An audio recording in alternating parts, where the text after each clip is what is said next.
But the story we are getting at the moment, nearly 600 Indian students remain stranded in Sumy near Kharkiv. That's right.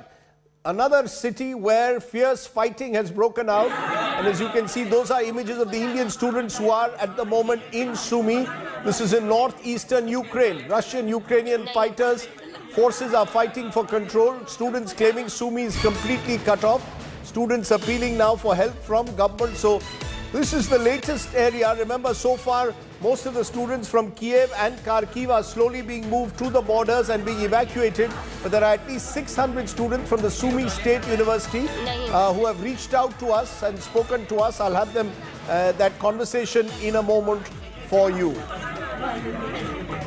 Joining me now from Cherniv in Ukraine, Gaurav, it appears that while Ukraine cities are being pounded, there are these smaller towns which are also difficult to get out of. That's where many of these students are. Give us a sense on the ground what's happening in Ukraine.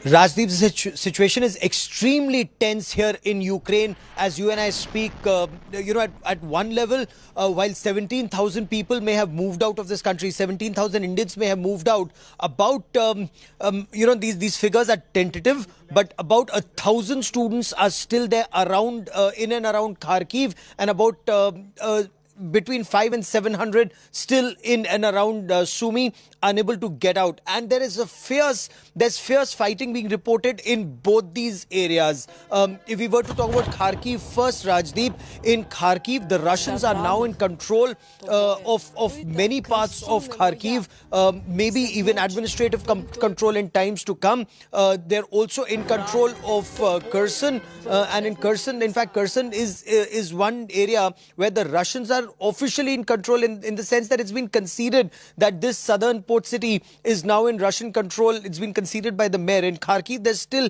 intense pitched battles on both sides, and that is where Indian students are trapped, including the place where you are speaking to students now in Sumy. I've been in touch with several students, and there's lack of clarity on how they can get out. Even if they manage to get, for example, in Kharkiv to the railway station, they're unable to board trains, and there is no transport to bring them to Kiev, from which they can take that onward journey towards Lviv to the west, which again is another 6 to 7 hour long journey. So for these children who are trapped, it's extremely tough. That conversation to have that humanitarian corridor, Rajdeep, that they could go from Kharkiv, barely 35 kilometers into Belgorod, to the Russian border. Unfortunately, that hasn't succeeded for most of the students because it's hoped that the current round of talks between Ukraine and Russia, at least this humanitarian corridor would be agreed to so that these children can leave these areas.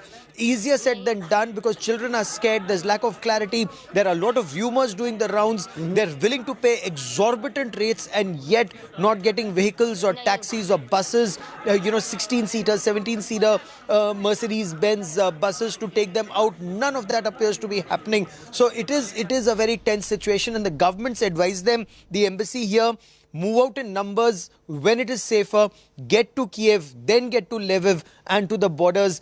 A battle in itself, Rajdeep. Very quickly, the safe passage that you spoke about, there were rumors this morning or reports this morning that perhaps the Russians would agree to a safe passage for students, including the Indian students.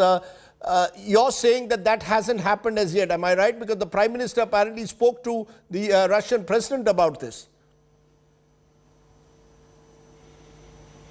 The Russian president assured the Prime Minister, the Russian government has assured the government that safe passage should work out.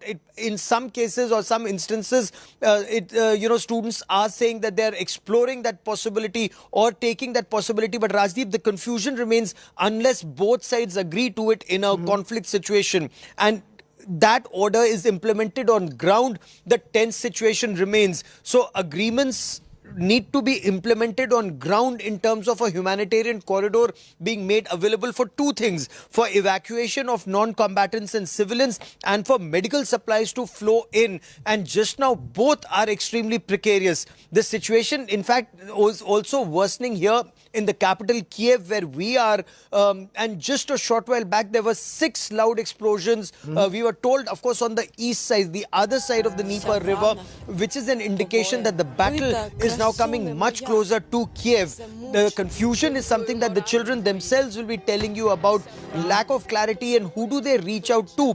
Their contractors. Those who have facilitated their coming to this country and studying here, whether it's medicine or engineering or IT, the contractors and the embassy not always on the same page. Also, the embassy tells them to get to X place, but how do they get to that X place remains a big challenge in itself. In this war situation, there is nobody who's willing to give a taxi or a bus or a car for these students to reach those places, Rajdeep.